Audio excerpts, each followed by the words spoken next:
Nitwa Ishimwe Anicet nkaba ndi umukinnyi wa APR FC ufasha abatayizamu.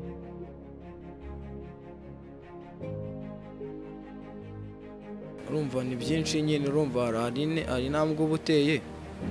Uko twakinaga mu Gatenga nuko nageze mu Ntare byahise bitandukana cyane. Noneho umutoza agenda anyigisha ukuntu nazanyina ewana aramfasha cyane. Byaramfashije cyane kuko byatumye menyera, ndatinyuka mbona nyine ko aho hose nakina nta bwoba.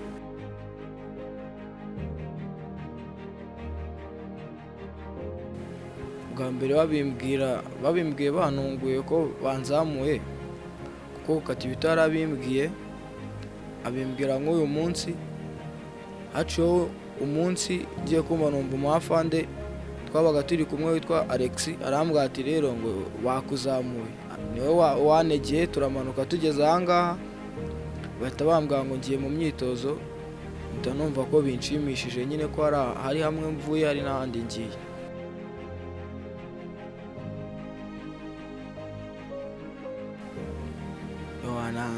N'ubundi nayemenyereye gukina n'abantu bakuru, nanarambaye nk'ibisanzwe njya mu kibuga ndakina kabisa.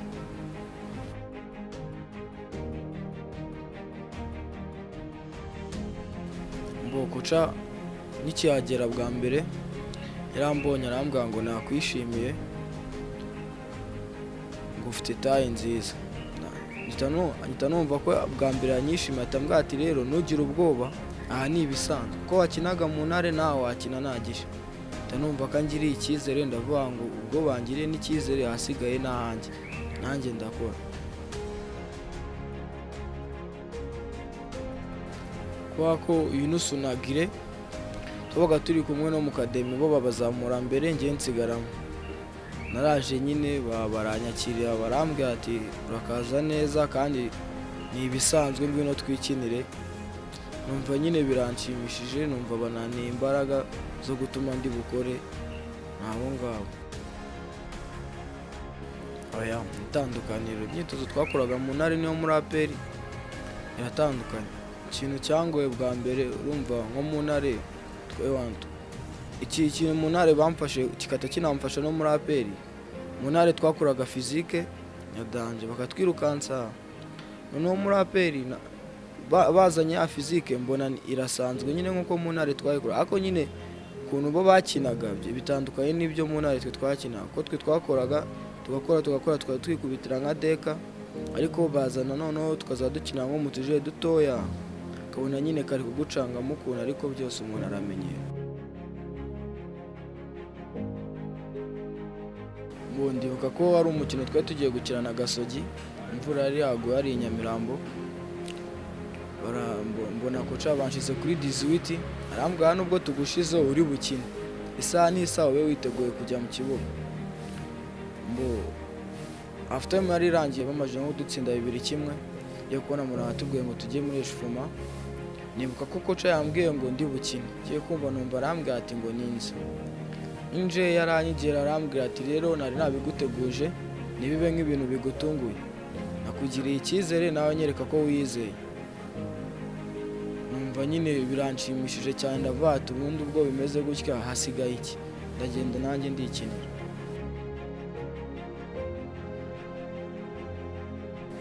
Ni ibintu wenda navuga ko biba bindimo,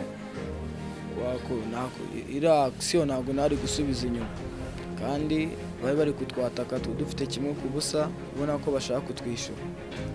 Iyo nyisubiza inyuma, urumva harimo amariske menshi cyane. Navuze ati reka njye imbere n'ubundi njye gushakisha izamu, nanjye ndebe ko butsinde igitego, kandi nari mbizi ko ndi bugitsinde.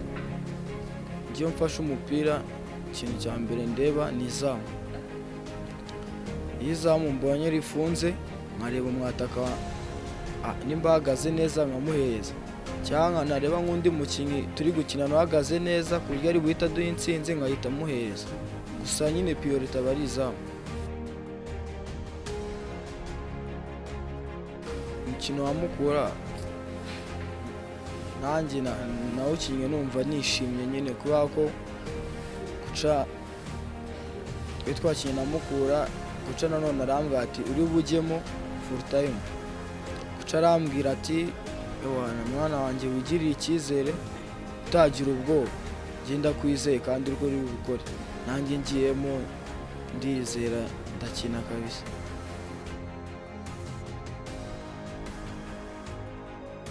Koca azi kubana n'abakinnyi, ni umuntu uri nk'umutoza wenda wafatiraho nk'icyerekezo, azi kubana n'abakinnyi noneho azi kukwegera mu gihe gisabwa, kubera ko kugira ngo nyine ubone umutoza ukinisha abana biba bigoranye, yarangiza akanakwegera akakuganiriza, ni ibintu umuntu abona hake na hake. So koca njyewe nkunda ukuntu nyine anyegera akambwira ati njyewe nkugiriye icyizere, kandi urumva umuntu akugiriye icyizere nta kintu nawe utaba uri bukine, umuhereza ibyo ufite byose.